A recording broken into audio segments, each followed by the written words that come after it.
প্রতিষ্ঠানগুলো ভেঙে গিয়েছে। আমরা সুশাসন নিশ্চিত করতে পারি নাই। আমরা আমরা ফাংশনাল ব্যুরোক্রেসি নিশ্চিত করতে পারি নাই।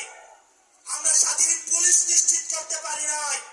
স্বাধীন বিচার বিভাগ নিশ্চিত করতে পারি নাই।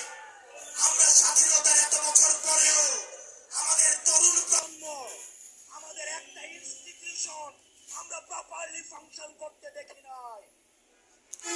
আমরা আপনাদের কাছে কমিটমেন্ট দিতে চাই, এই তরুণ প্রজন্ম আমরা ইনস্টিটিউশন গুলাকে প্রপারলি ফাংশনাল করব।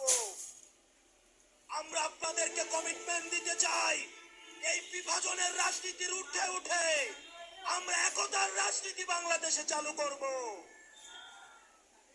আমরা স্টেট ডেভেলপ করব। আমরা এই ভূখণ্ডের অধিকার আমরা আদায় করতে পারি নাই।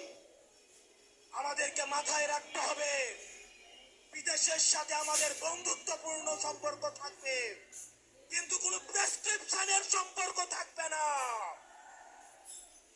আমরা স্পষ্ট ভাষায় বলতে চাই, আমাদের যখন একটা ছেলে রাস্তায় রক্ত দেওয়া শিখে গিয়েছে, আমাদেরকে কেউ রক্ত দেওয়া থেকে দমায় রাখতে পারবে না।